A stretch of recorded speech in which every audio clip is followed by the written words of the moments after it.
Hello बच्चों, good morning. My name is Sonu Kumar Maurya. भाई, हमने कल के सेशन में सीए फाउंडेशन का पेपर नंबर 1 जो कि आपका अकाउंटिंग है, उसमें आपको डेप्रिसिएशन का एक कंसेप्ट बताए थे, जिसमें आपका भाई यूजफुल लाइफ से रिलेटेड था। ठीक है ना? मतलब आपकी asset, useful life asset change होती है तो आपका डेप्रिसिएशन भी चेंज हो जाता है, जो कि आपका इलिस्ट्रेशन नंबर 11 था, हमने करा दिया था। उसके बाद हमने आपको revaluation of property plant equipment पढ़ाया था, जो कि आपका ये इंपॉर्टेंट है। पार्टनरशिप अकाउंट के अंदर जब आप किसी पार्टनर को एडमिट करते हो तो आपको रीवैल्यूएशन अकाउंट भी बनाना पड़ता है। ठीक है ना? उसमें आपको रीवैल्यूएशन अकाउंट बना करके आगे सबसे पहले एडजस्ट करके उसके सरप्लस को ऑल पार्टनर्स के भी डिस्ट्रीब्यूट करते हैं। सेम टू सेम सारा सब कुछ है, बस हमने ऐसे रीड आउट करा दिए हैं। ठीक है? आगे फिर हमने होमवर्क दिया था इलिस्ट्रेशन नंबर 12। ठीक है? आई होप आप लोगों ने कर लिया होगा। अगर नहीं किए हो तो बोलो, आपको मैं इस इलिस्ट्रेशन को बता देता हूं। अदरवाइज हम अपने नेक्स्ट टॉपिक पे चलते हैं, इनटैंजिबल असेट। ठीक है ना? An intangible asset is an identifiable, मतलब कि इंटेंजिबल असेट को हम आइडेंटिफाई कर सकते हैं, बट नॉन मोनेटरी असेट है। ये क्या है? नॉन मोनेटरी असेट है, विदाउट फिजिकल सब्सटेंस। मतलब इसमें क्या है? फिजिकल सब्सटेंस नहीं है। ठीक है ना? Held for use in the production, फिर भी इसका यूज प्रोडक्शन और सप्लाई ऑफ गुड्स और supply of service for rental to other और फॉर एडमिनिस्ट्रेटिव पर्पज किया जाता है। मतलब फिर भी इसे intended to be use production, supply of goods, services या फिर रेंटल, जो भी आपका बिजनेस है उसमें इसका यूज होता है। ठीक है ना? जैसे कि एग्जांपल है, इंटेंजिबल एसेट के अंदर एक इंटेंजिबल एसेट नहीं होती है, बहुत सारे इंटेंजिबल एसेट होते हैं। ठीक है ना? चलो, जैसे कि आपको फेमस फेमस पता होंगे इस समय, पेटेंट हो गया, ट्रेडमार्क्स हो गया, कॉपीराइट हो गया। ठीक है ना? गुडविल हो गया। ये आपको भाई आपके उसके अकाउंट में और लॉ में, दोनों में गुडविल के बारे में मिलेगा। ठीक है ना? कोई कंप्यूटर सॉफ्टवेयर हो गया। ये सारे के सारे फेमस इंटेंजिबल असेट्स हैं। ठीक है ना? अब चलो, क्या क्या दे रखा है। कह रहा है स्ट्रीमिंग राइट्स ऑफ मूवी। अगर मान लो भाई कोई पिक्चर है, उसका राइट्स लेते हो, वेब सीरीज लेते हो, प्लेटफॉर्म लाइक नेटफ्लिक्स, ठीक है ना, Disney, Hotstar, Amazon Prime, Sony Liv, ये सारे के सारे क्या है भाई? ना तो भाई इसे टच नहीं कर सकते हो, इनटेंजिबल है। ठीक है ना? Okay, broadcasting right of event such as the cricket world cup, the Indian Premier, ठीक है ना, League, the Pro Kabaddi League, ETC, ये सारे क्या है? आपके इंटेंजिबल असेट्स हैं। ठीक है ना? Landing rights, time slot at airports which permit aircraft to land or take off during the particular time frame। मतलब सपोज आपके पास खुद का क्या है? प्राइवेट जेट है। भाई आपके पास प्राइवेट जेट है तो आप जो गवर्नमेंट का क्या रखा है? एयरपोर्ट है। भाई अलग अलग, भाई गवर्नमेंट है, प्राइवेट एयरपोर्ट भी है।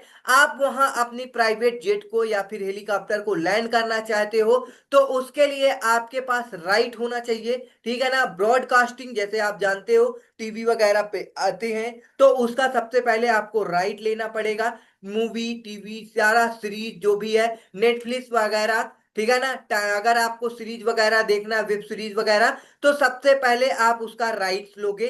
ठीक है ना? ये सारा के आपने भाई लाइफ में, ऑर्डिनरी लाइफ में सारा सब कुछ यूज करते हो, जानते हो। ठीक है ना? पेटेंट्स हो गया। पेटेंट्स आपको पता है एक प्रकार का इंटेंजिबल एसेट्स होता है।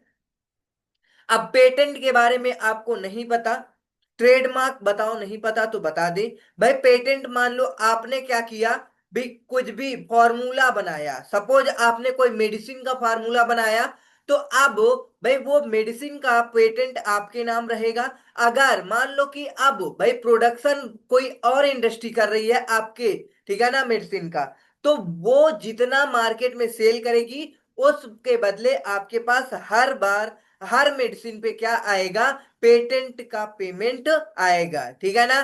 चलो, अब उसके बाद आगे क्या है, ट्रेडमार्क। ट्रेडमार्क क्या होता है आप जानते हो भाई, आप आज के टाइम में देखते हो भाई, ब्रांड देखकर, जैसे कि लोगो देखकर प्रोडक्ट परचेज करते हो, ठीक है ना।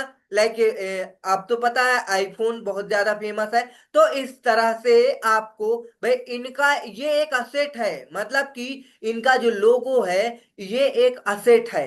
मतलब जैसे कि आईफोन कंपनी है, एप्पल, एप्पल का क्या है भाई, ये जो इसका लोगो है, ट्रेडमार्क है, कोई और यूज नहीं कर सकता, उसका ये इंटेंजिबल असेट है, ठीक है ना।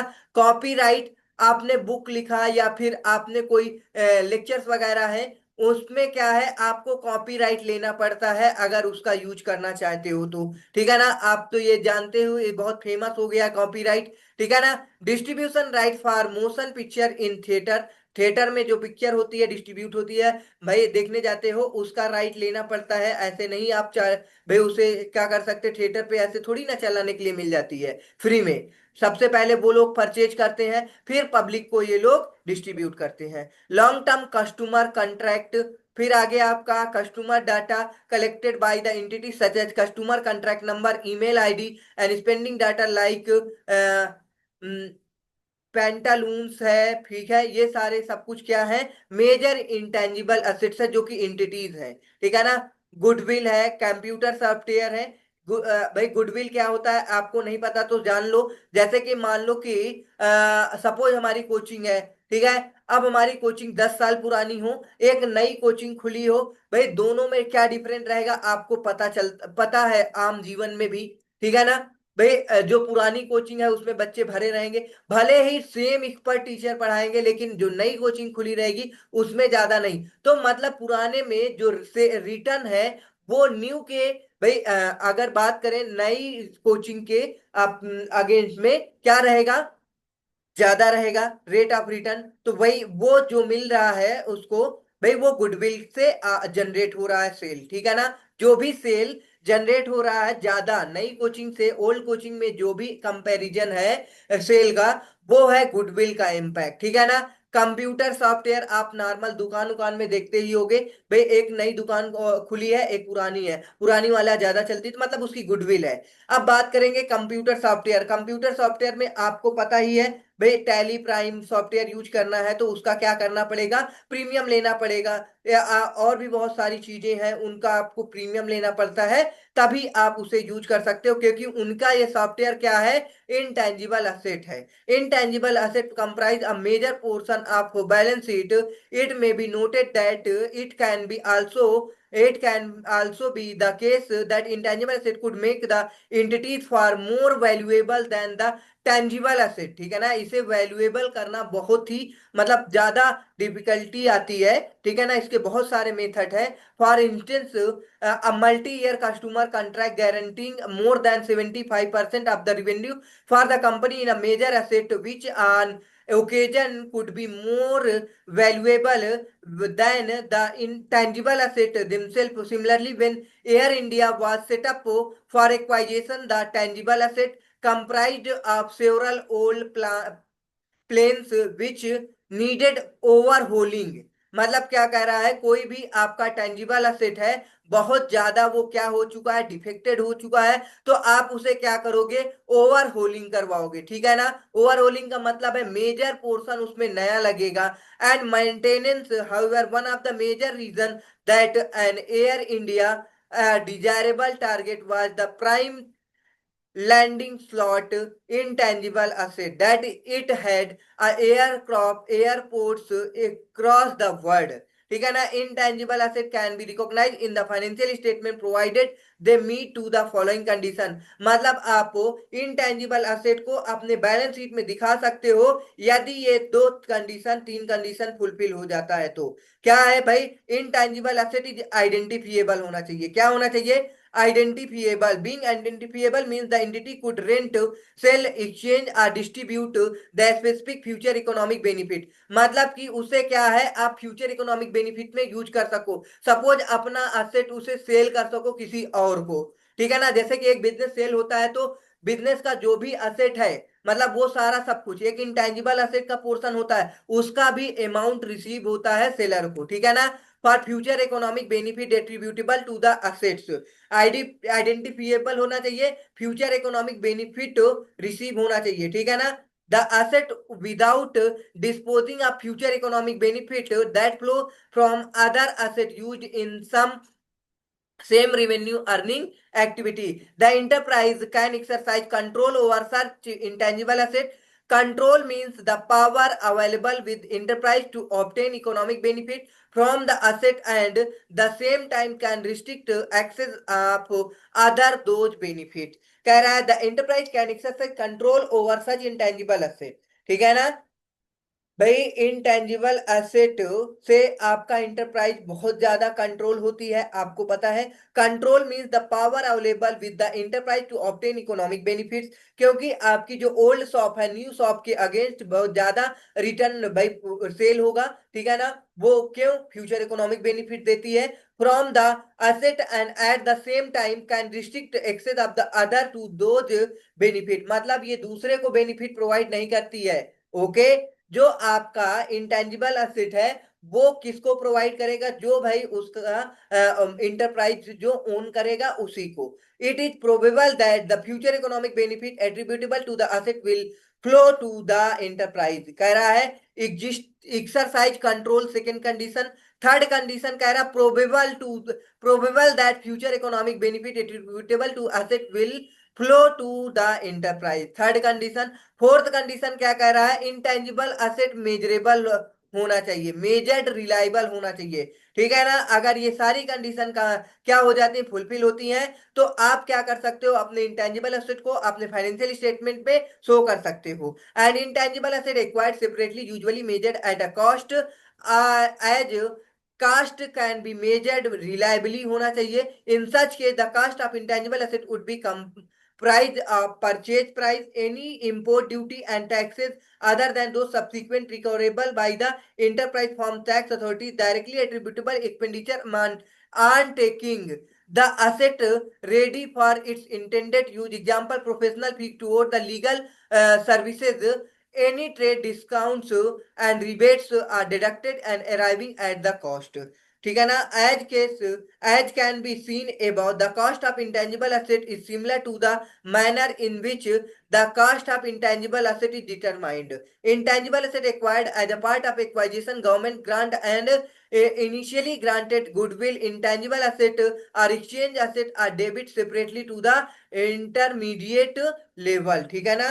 चलो ये आप क्या करोगे, इंटरमीडिएट लेवल में पढ़ोगे, ठीक है ना। An intangible asset should be derecognised element from the balance sheet are disposal or when our future economic benefit are expected from its use and subsequent disposal. Gains or losses arising from the retirement or disposal of the intangible asset should be determined at a difference between the net disposable proceed and carrying amount, मतलब carrying amount और disposable asset जो भी है दोनों का difference आपको क्या होगा भाई, या तो आपका इंक्रीमेंट रहेगा या तो डिक्रीमेंट रहेगा। अगर इंक्रीज हो जाएगा तो सरप्लस हो जाएगा, आपको पीएनएल में क्या करना होगा, क्रेडिट करना होगा, ठीक है ना। अगर आपको डिक्रीज होगा डेबिट हो जाएगा तो पीएनएल में डेबिट करना पड़ेगा, ठीक है ना। The asset should be recognise income are expense in the statement of profit and loss account. Difference between tangible and intangible asset, अब इनमें इसमें डिफरेंस आपको पढ़ना है। देखो क्या कह रहा है, difference between tangible and intangible asset, these are assets that have a physical substance, भाई इसका फिजिकल सब्सटेंस होता है, इसका physical substance not have physical substance. Okay, touch, इसे टच कर सकते हो टेंजिबल असेट को, इनटेंजिबल असेट को टच नहीं कर सकते हो, ठीक है ना। हेल द प्रोडक्शन आर, उसे फिर भी प्रोडक्शन में यूज किया जाता है, ये सारा हमने बता दिया था, ठीक है ना, डिफिनीशन में। चलो, और इसे आप टच कर सकते हो क्योंकि फिजिकल एग्जिस्टेंस है। Tangible asset have the finite life, मतलब finite life, finite life based on expected uses, मतलब इसका लाइफ जो होता है क्या होता है, फिनिट होता है, इनफाइनिट नहीं होता, ठीक है ना। Intangible finite life based on the contractual terms, in some cases intangible asset also have a infinite life, मतलब जैसे कि गुडविल होती है उसकी इनफाइनाइट लाइफ होती है। Useful life is based on expected use with no presumption let down for the same, मतलब useful life based on expected use होता है, ठीक है ना। अब इसका क्या होता है, useful life intangible asset presumed not to exceed 10 year, मतलब इसका यूजफुल लाइफ 10 साल से ज्यादा नहीं होगा तब तक जब तक आपको एविडेंस नहीं मिल जाता। Tangible asset are depreciated over the useful life, बिल्कुल ठीक है ना, डिप्रिसिएट होता है। Writing off the value of tangible asset an annual basis known as depreciation, आप जानते हो, बट इनटेंजिबल एसेट में इसे एमोर्टाइजेशन बोलते हैं। Intangible asset amortised over the useful life, in that other words writing off the value of intangible asset on an annual basis known as amortisation. Example है property है, machinery है, ठीक है ना, व्हीकल्स है। एक्सचेंज इंक्लूड सॉफ्टवेयर, अभी ऊपर भी बताया, राइट्स, उसके बाद landing rights, trademarks, patent, etc, ये सारे के सारे इंटेंजिबल एसेट्स हैं। अब आपको एमोर्टाइजेशन का, जैसे कि आपने डिप्रिसिएशन निकाला सीखा, वैसे ही आपको क्या करना है, एमोर्टाइजेशन निकालना सीखना पड़ेगा, ठीक है ना। कह रहा है the concept of amortisation in case of intangible asset is similar to the concept of the depreciation in case of tangible assets, similar है भाई, ठीक है ना। depreciation is an intangible asset is the called amortization. Amortization can be defined as systematic allocation of the depreciation amount of the intangible asset over useful life. Depreciable amount is the cost of asset less its residual value, मतलब आपको क्या करना, cost reducible value minus कर देनी है, useful life से divide कर देना, आ जाएगा। Useful life is either the period of time over which asset expected to the used by the enterprise or the number of production by similar unit expected obtained from the asset, मतलब कि time के भी according आपका क्या हो सकता है, period हो सकता है, या फिर प्रोडक्शन के अकॉर्डिंग हो सकता है। Reducible value the amount which enterprise expect to obtain an asset eight the end of the useful life, मतलब रिड्यूसिबल वैल्यू क्या होती है, जब आपकी असेट क्या हो जाए, बिल्कुल से क्या हो जाए, आपके मतलब यूज के काम में ना आए, मतलब विदाउट, मतलब जैसे आप जानते हो भाई, कोई भी एसेट आपके घर पे है जो कि अब क्या नहीं है, जिस पर्पज के लिए खरीदे थे उस पर्पज के लिए आप उसे यूज नहीं कर सकते हो, फिर उसे कबाड़ी को बेच देते हो, तो कुछ रियलाइज होता है, उसे हम बोलते हैं रिड्यूसिबल वैल्यू। समझ में आया, after deducting expected cost of disposal, ठीक है ना। Depreciation amount of intangible asset should B allocated and systematic over basis over the best estimate of useful life. Amortization should be commerce when the asset is available for use. It is presumed that the useful life of intangible asset will not exceed 10 year from the date of, unless, जब तक evidence exist नहीं हो जाता तब तक आप 10 साल से ज्यादा यूजफुल लाइफ नहीं ले सकते, किसमें, intangible asset. Instant give the rapid change technology, computer software, many other intangible asset subscription technology obsolescence, therefore it is likely to that useful life will be short, मतलब इसमें क्या होता है, यूजफुल लाइफ, जैसे आप जानते हो अगर कोई सब्सक्रिप्शन लेते हो 6 महीने का, 1 साल का होगा, ठीक है ना, खत्म हो जाता है। Similarly intangible asset with contractual rights for the period extending 10 years, मतलब कुछ क्या होता है, यूजफुल लाइफ 10 ईयर से ज्यादा होता है, which amortise over the extended period rather than the purpose of period 10 year, ठीक है ना। Similar to depreciation, the amortization method used should reflect the pattern in which the asset economic benefit are consumed by the enterprise. If that pattern cannot be determined reliably, the straight line method would be used. कह रहा है कि अगर आपको क्या नहीं मिलता, enterprise, that pattern can not be determine reliably, तो आप स्ट्रेट लाइन मेथड यूज कर सकते हो, ठीक है ना। The amortisation charge for the each period should be recognise the expense unless permitted required to include the carrying amount of another asset, मतलब हर साल इसे आपको क्या करना होगा, आपको राइट ऑफ करना पड़ेगा। Give the nature of intangible asset, residual value intangible asset should be assume to be zero unless the commitment by third party purchase the assets at the end of useful life. There is the active market for the asset, जब तक इसे खरीदने के लिए लोग market में available रहेंगे तब तक इसकी यूजफुल लाइफ जीरो नहीं होगी, okay.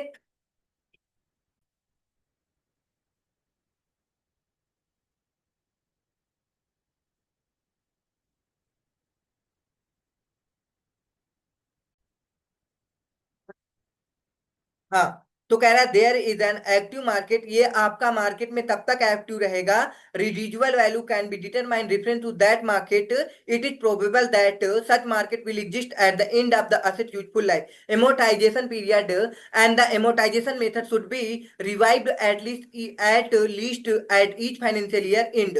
If expected useful life of asset is significantly different from previous estimate, the amortization period should be changed accordingly. If there has been significant change in the expected pattern economic benefit from the asset, the amortization method should be changed with to reflect the change pattern. आप क्या कर सकते हो, amortization method को change करोगे तो आपका बिल्कुल क्या चेंज हो जाएगा, डेप्रिसिएशन। जैसे कि इलस्ट्रेशन दे रखा है 13, Kumar R and D company registered a patent, इनका क्या है, एक रजिस्टर्ड पेटेंट है 1 जुलाई 2021, मतलब कि developed eight a cost of ₹21 lakh, ठीक है ना। Spend 2 lakh toward legal fees, मतलब जो भी अगर इसे डेवलप करने में और जो भी है पुट यूज होने में जो भी खर्चा होता है वो कॉस्ट ऑफ असेट का पार्ट बनता है। रजिस्ट्रेशन तो कितने का हो जाएगा, 28 लाख प्लस 2 लाख, आपका 30 लाख की इंटेंजिबल असेट्स हो गई, ठीक है ना। The patent is granted for a period of 10 years, मतलब इसे 10 साल के लिए ग्रांट किया गया है। The book are close 31 December every year, मतलब कि 1 जुलाई 2021 को भाई हुआ है। अब 1 जुलाई 2021 और 31 दिसंबर को पीरियड एंड हो रहा है, मतलब कि आपको सबसे पहले देखना पड़ेगा कि जुलाई से लेकर अगर दिसंबर एंड होगा तो आपका 6 मंथ आएगा। 1 जुलाई से है, जुलाई अगस्त सितंबर अक्टूबर नवंबर दिसंबर, पहले आपको 6 मंथ का निकालना पड़ेगा, ठीक है ना। अगर आप स्टेट लाइन मेथड से कर रहे हैं, चलो देखो, आपका क्या है, यूजफुल लाइफ कितना दे रखा है, 1 जुलाई 2021, रिजिजुअल वैल्यू नील है, पेटेंट आपका कितने का बनेगा, 30 लाख से। अब इसे 10 से डिवाइड करोगे तो कितना आएगा, 3 लाख पर ईयर, ये डिप्रिसिएट हो जाएगा, ठीक है ना, 3 लाख पर ईयर। ओके, तो ये आपका डेप्रिसिएशन पर ईयर आ गया। अगर इसका डेप्रिसिएशन चेंज हो जाता है तो कोई दिक्कत नहीं है। अब पेटेंट अकाउंट बना लो, देखो ये हो गया। अब आपको इसे 6 मंथ का निकालना है तो 1,50,000 आ जाएगा, और आपकी जो पेटेंट की कॉस्ट बचेगी 28,50,000 हो गया, ठीक है। ओके, फिर next year state line method से कर रहे हो, ठीक है ना, एसएलएम मेथड से, तो 3 लाख रुपए आएगा, बैलेंस इतना बचेगा। एमोटाइजेशन अकाउंट, जैसे आप डेप्रिसिएशन अकाउंट बनाते तो वैसे एमोटाइजेशन अकाउंट बनाओगे। जैसे उसमें 2 असेट होता है तो 2 पेटेंट 1.5 लाख रुपए by PNL, 2 patent to 3 lakh रुपए by PNL. Okay, very simple है भाई, इसमें कुछ भी नहीं है। अब आपको एक इलिस्ट्रेशन 14 दे रखा है, prime streaming company acquired streaming rights of movie for 18 lakh रुपए with the contracted duration of the streaming period 10 year, at the beginning of the fourth year based on the decline of the viewership, मतलब क्या हुआ, fourth fourth year इसका क्या हुआ, decline हो चुका है। मतलब आपको 10 साल मिला था, 4 साल खत्म हो गया, तो आपका कितने साल बचा, 6 ईयर। अब आपको डिक्लाइन होकर के केवल 5 ईयर मिलेगा। तो आप जानते हो भाई, आपकी 18 लाख की 10 से डिवाइड करोगे तो कितना आएगा, 1.8 लाख पर ईयर डिप्रिसिएट होगा, ठीक है ना। अब आपका 4 ईयर, कह रहा फोर्थ ईयर मतलब 3 year, sorry, fourth year at the beginning of fourth year, मतलब 3 तो 7 माइनस कर दोगे, 7 ईयर आएगा, सॉरी, मतलब एंड ऑफ नहीं है, 3 ईयर कंप्लीट होने के बाद फोर्थ ईयर, तो 7 ईयर बचना चाहिए। तो अब कितने ईयर बोल रहा है कि नेक्स्ट 5 ईयर चलेगा। तो बताओ, अब आपकी असेट 1.8 लाख मल्टीप्लाई 3 ईयर का डिप्रिसिएशन माइनस कर दोगे, उसके बाद आपकी असेट की कॉस्ट बच जाएगी। अब असेट की कॉस्ट बचेगी जितनी, उससे डिवाइड कर दोगे कितना, भाई देखो 18 लाख माइनस करोगे 1.8 लाख मल्टीप्लाई 3, रिजिजुअल वैल्यू है नहीं है आपकी। अब यूजफुल लाइफ कितना दे रखा है, 5 ईयर, तो आपका निकल कर आ जाएगा, पर यह डिप्रिसिएशन इंक्रीज हो जाएगा। ये देखो भाई, आपका इतना डिप्रिसिएट हो जाएगा तो असेट 12,60,000 की बचेगी, ठीक है ना। अब 12,60,000 की बची है, तो आप इसे 5 से डिवाइड कर दोगे तो आपका डिप्रिसिएशन पर एनम इतना लग जाएगा। चलो फाइनली आपका डिप्रिसिएशन खत्म हो चुका है। अब आपको क्या करना है, सारा का सारा रिवाइज करना है। रिवीजन करने के बाद आपको क्या करना है, इसके भाई ट्रू एंड फॉल्स वाले क्वेश्चन कर लेने हैं अपने से, और मल्टीपल चॉइस प्रैक्टिकल क्वेश्चन, ठीक है ना। ये सारे क्वेश्चन घर पे ट्राई कर लो। अगर किसी भी प्रकार का डाउट्स आता है तो आप डाउट पूछ लीजिएगा, ठीक है ना। Practical question very very important रहेंगे इसके, ठीक है ना। अगर कोई भी प्रैक्टिकल क्वेश्चन नहीं आएगा तो मैं उसे बता दूंगा, ठीक है ना। चलो मिलते हैं नेक्स्ट सेशन में। Thanks for watching. भाई सेशन को लाइक कर दो, सब्सक्राइब कर दो, ठीक है। ओके।